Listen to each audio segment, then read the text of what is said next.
It has been said of our first guest, has done more to kindle a passion for the arts at Harvard. He joined the Harvard faculty 60 years ago, a World War II Navy veteran with 2 degrees from the University of Chicago. He went on to become a preeminent art historian, a museum leader, and a teacher of uncommon prowess and flair. He has shaped the study of Dutch art, especially the Golden Age works of Rembrandt and other Dutch masters. His famed lectures captivated thousands of Harvard students. Spellbinding talks, one student recalls, that opened both your eyes and your heart. For nearly a decade, he served with aplomb as director of the Fogg Art Museum, strengthening one of Harvard's most treasured institutions and propelling plans for the Sackler Museum. In one admirer's words, he is a credit to humanity in every way, as a scholar, family man, friend to many, generous in spirit and scrupulous in his dealings with everyone. When friends set out to produce a volume to commemorate his 75th birthday in 1995, they attracted nearly as many eager contributors as the years it marked. He has personified the university's commitment to understanding and preserving culture at a time when the arts and humanities more than ever demand and deserve our support.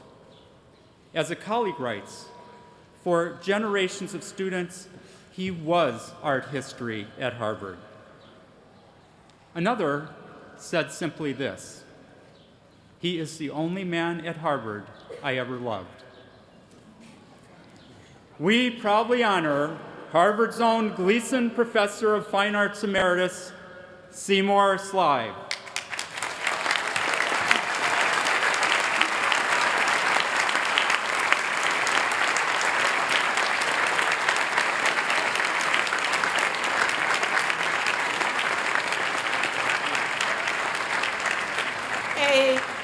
A living portrait in ebullient erudition and humane inspiration.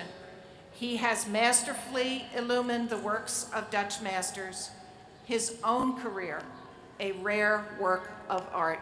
Seymour Slive, Doctor of Arts.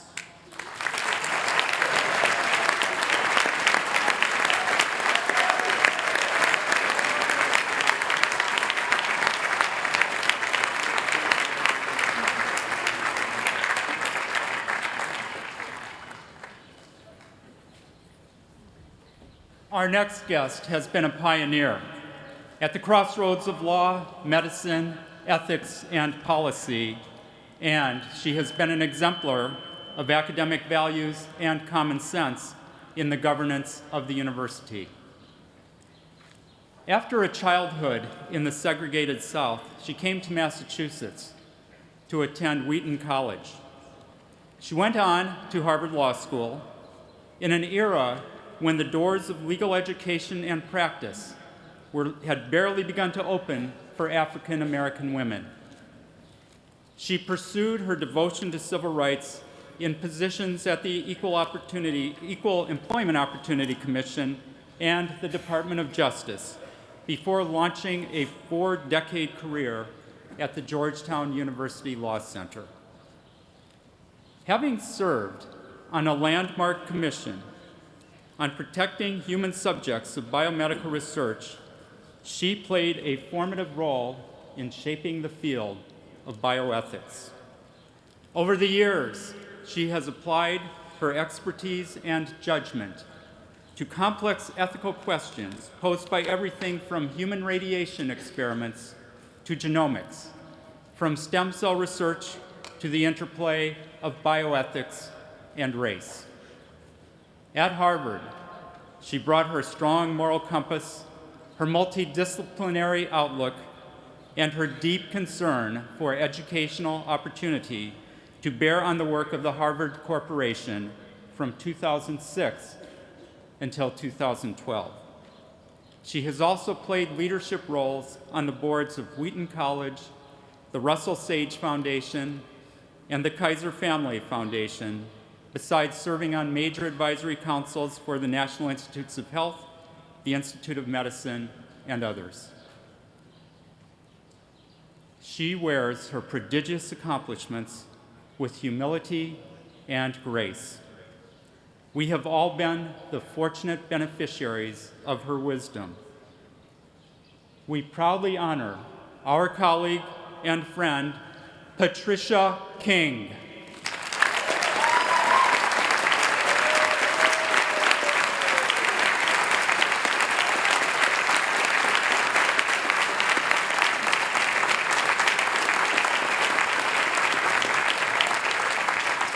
Bridging disciplines and overcoming barriers, elucidating ethics, and embracing beneficence.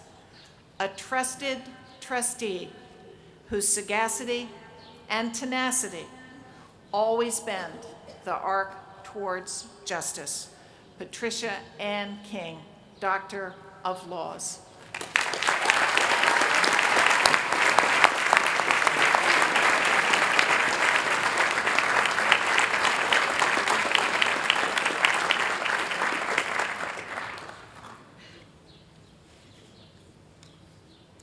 As a student, he was struck by the incongruities he perceived between the standard models taught in economics class and the realities he witnessed in daily life.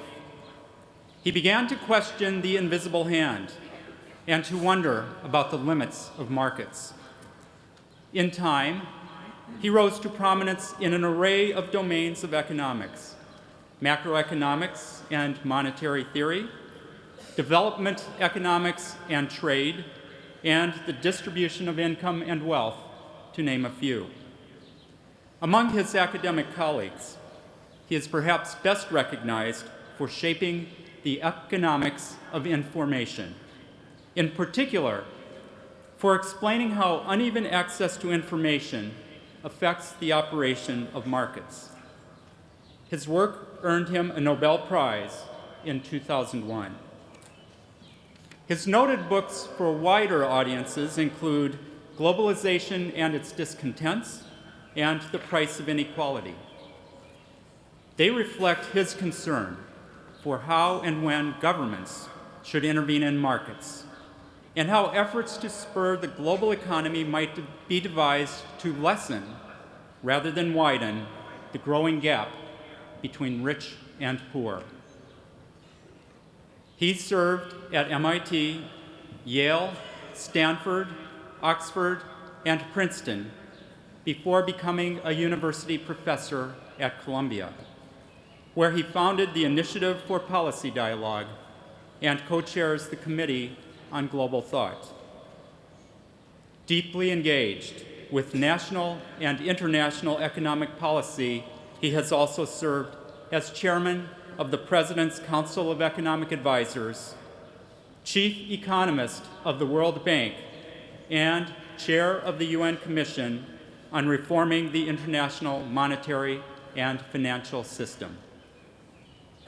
We recognize the eminent economist, Joseph Stiglitz.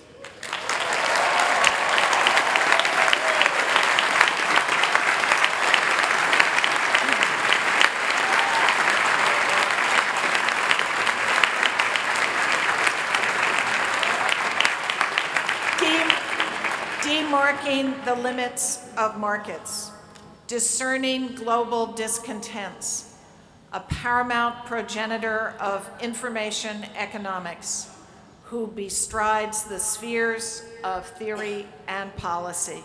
Joseph E. Stiglitz, Doctor of Laws.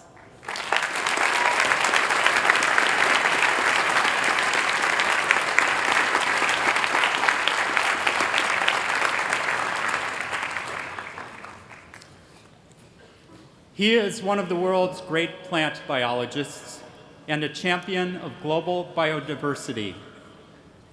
As one colleague put it, he is a dynamo intellectually with a passion for science, for nature, and for conservation, with a good dose of fun mixed in.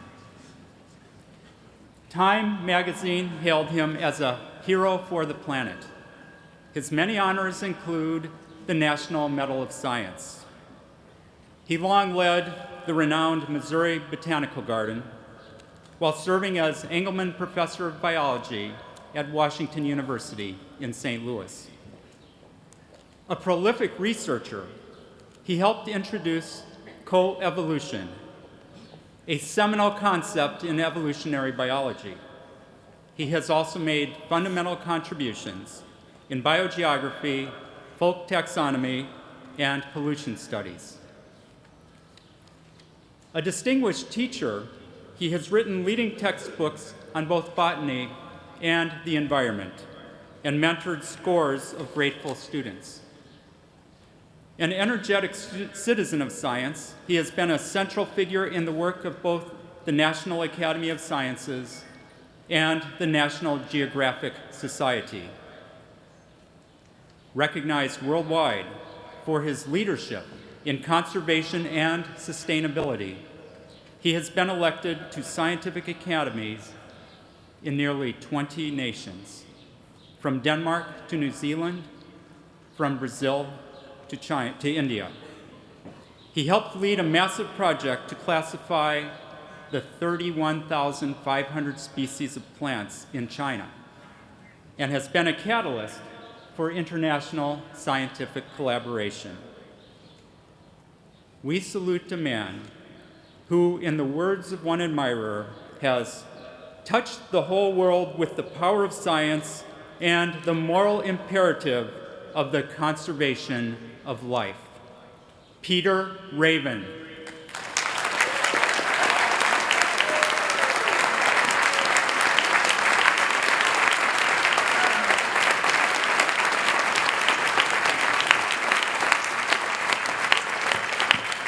A grand sycamore in the garden of science, he has nourished our knowledge of the phyla of flora and cultivated care for the precious diversity of life.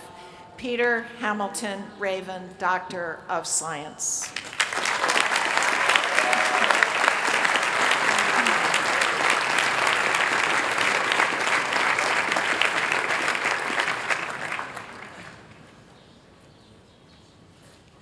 Maybe the most important reason for writing is to prevent the erosion of time, so that memories will not be blown away by the wind, our next guest has said. We should write what should not be forgotten. Her own vivid works of imagination and remembrance will not be forgotten by countless readers around the world. Born in Peru, raised largely in Chile, she had a turbulent childhood. In time, she made her way as a journalist and talk show host in Santiago. On September 11th, 1973, a violent coup felled President Salvador Allende, her cousin. Suddenly, everything changed. By 1975, she was in exile in Venezuela, building a new life. In 1981, she learned that her beloved grandfather, still living in Chile, was dying. The letter she set out to write him grew into her first novel, The House of the Spirits, a landmark in Latin American fiction and a testament to Chile's tumultuous times. She has gone on to write 20 books in all, emerging as one of the Western Hemisphere's most illustrious authors. Her stories mix history with fantasy, the intensely political with the fiercely personal, the strikingly real with the hauntingly surreal. Her several memoirs reflect with candor and wonder on her own life experience, including the devastating death of her daughter Paula, in whose memory she maintains a charitable foundation to promote the welfare of women and children worldwide. Her lyrical style has been described as packed with action, prodigal in invention, vivid in description and metaphor. Her stories, as one critic writes, have moved the readers of Latin American literature in ways that few authors have. We honor Isabel Allende.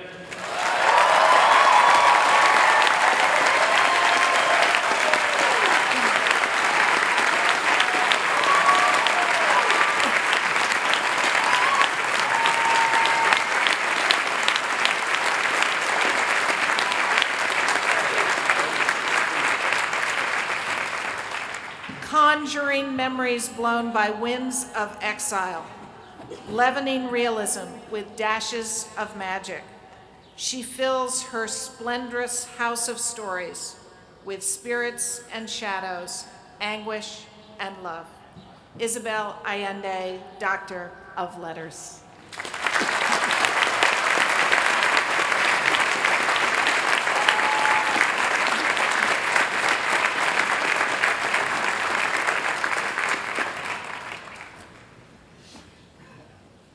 This stage has been graced by presidents and prime ministers, laureates and literary lights, even the occasional prince or king. In fact, with us here today, we have a president, a laureate, a literary luminary, and even a king. We now proudly welcome to this esteemed company Her Regal Highness, the Queen of Soul.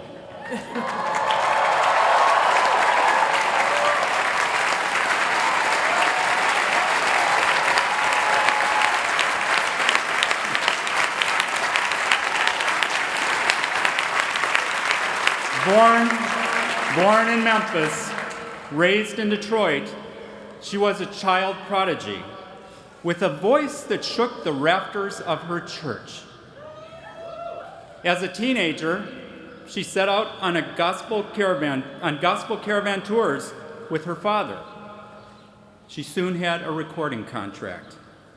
And within a few years, she was not just climbing the charts, but topping them, with 5 straight singles that sold more than 1 million copies each. Over the years, her records helped compose the soundtrack of a generation. Respect, Chain of Fools, I Never Loved a Man, Baby, I Love You, Think, Until You Come Back to Me, Spanish Harlem, and on and on. She has won an eye-popping 18 Grammy Awards.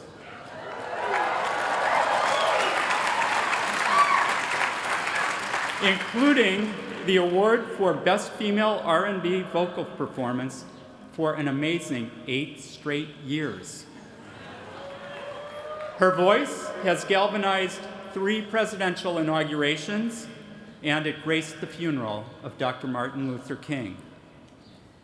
The first woman inducted into the Rock and Roll Hall of Fame, and a recipient of the National Medal of Arts.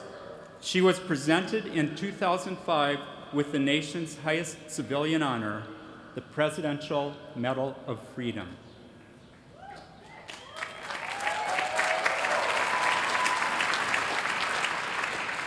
Her vocal virtuosity is so admired that her home state of Michigan declared her voice one of the state's natural resources. There are singers, Ray Charles once said, and then there is Aretha. With the utmost respect, I won't spell it out, we honor Aretha Franklin.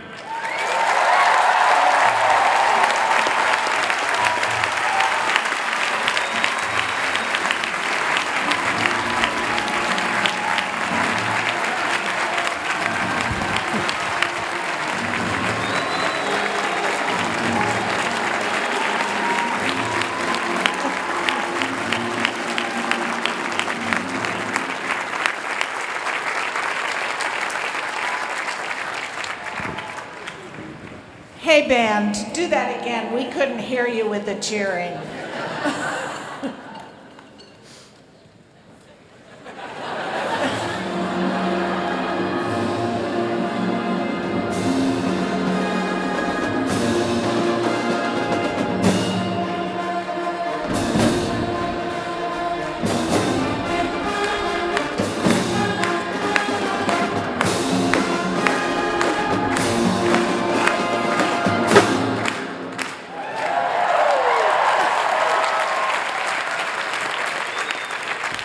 With sweet passion, almighty fire, and amazing grace, she reigns sublime as the electrifying Empress of Soul.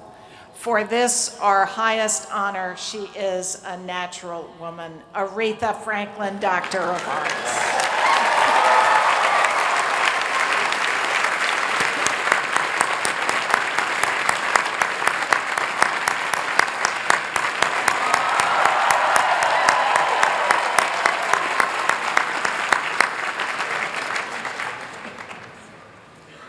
Our next guest's singular career has combined extraordinary entrepreneurial success, distinguished public service, and visionary philanthropy for the common good. Born across the river at St. Elizabeth's Hospital in Alston-Brighton, raised in nearby Medford, he worked his way through college at Johns Hopkins before earning his MBA at Harvard Business School.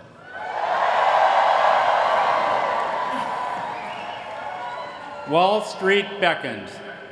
He soon became a rising star in equity trading and information systems, and then launched the firm that bears his name. The rise of Bloomberg LP transformed the world of financial information, and it established its founder as one of the nation's most savvy executives and imaginative entrepreneurs. Having built his company into a global force, he set his sights on a new leadership challenge.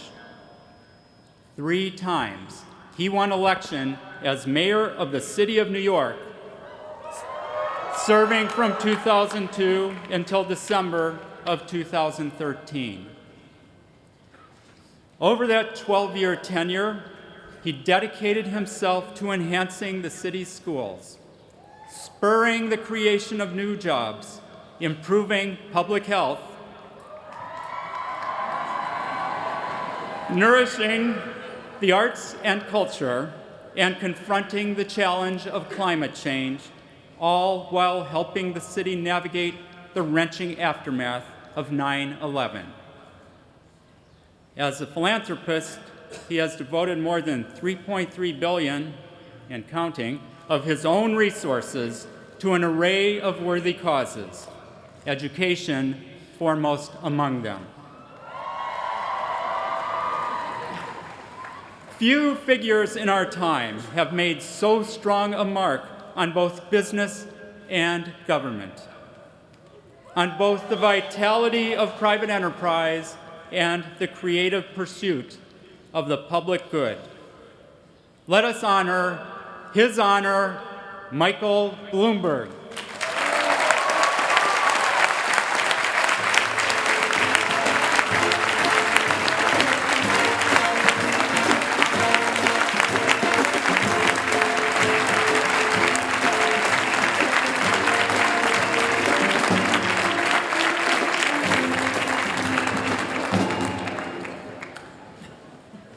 From Hopkins to Harvard, Wall Street to City Hall, a resolute leader and fervent philanthropist whose entrepreneurial spirit and zeal for innovation have helped our nation's biggest burg to bloom. Michael Bloomberg, Doctor of Laws.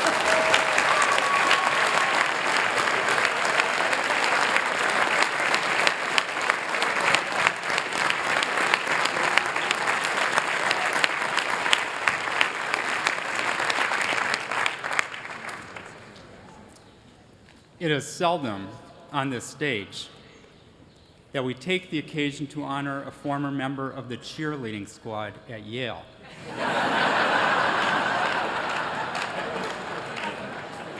But there is more to this story. Born in Milton, Massachusetts, 90 years ago next month, he served with valor and distinction as a Navy pilot in the Pacific during World War II.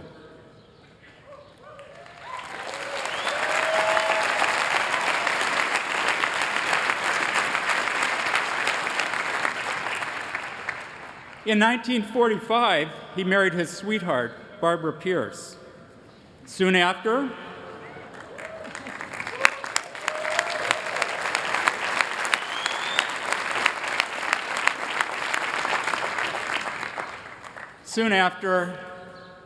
he enrolled in a quaint college in the hinterlands of South Central Connecticut, in a city that stakes its claim to fame on being the birthplace of the lollipop.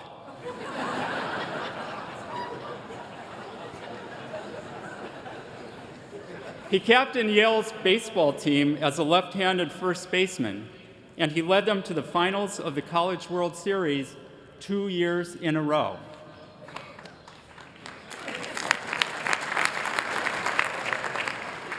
When Babe Ruth presented an original manuscript of his autobiography to the Yale archives, our guest was chosen to receive it.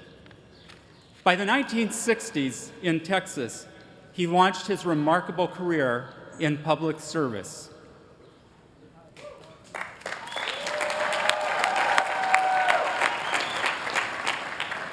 Across the decades, it would take him from the House of Representatives to service as U.S. Ambassador to the United Nations, from chairing the Republican National Committee to directing Central Intelligence, from 8 years as Vice President to his election in 1988 as the 41st President of the United States.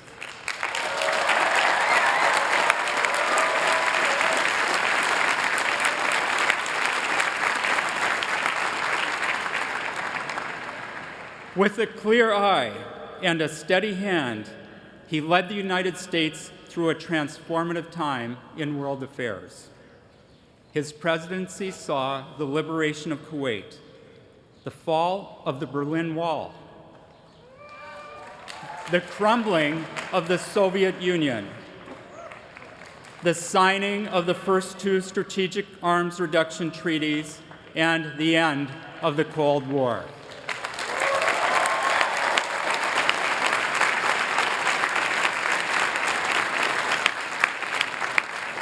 He was a force behind the historic North American Free Trade Agreement.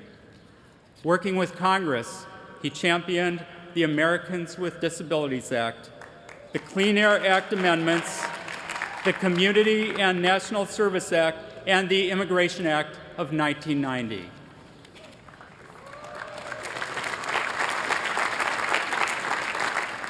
And throughout his long career in public service, extending well beyond his presidency, he has been a champion of volunteer service for the well-being of others, what he has famously called points of light, or as they like to say in New Haven, points of looks. With a burst of Eli cheer, we proudly honor the Honorable George Herbert Walker Bush.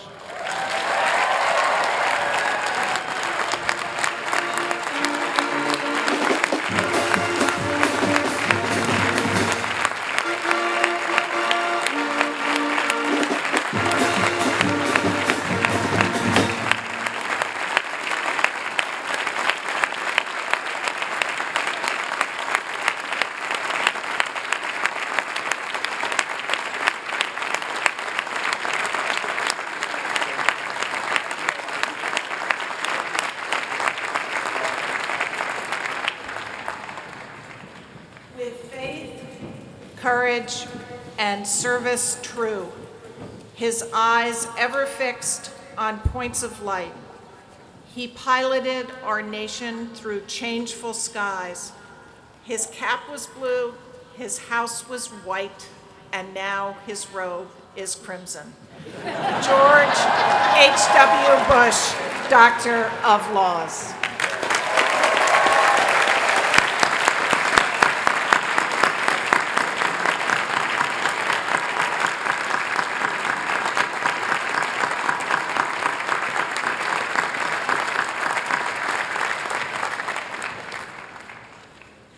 In the name of this Society of Scholars, I declare that these persons are entitled to the rights and privileges pertaining to their several degrees, and that their names are to be forever borne on its roll of honorary members.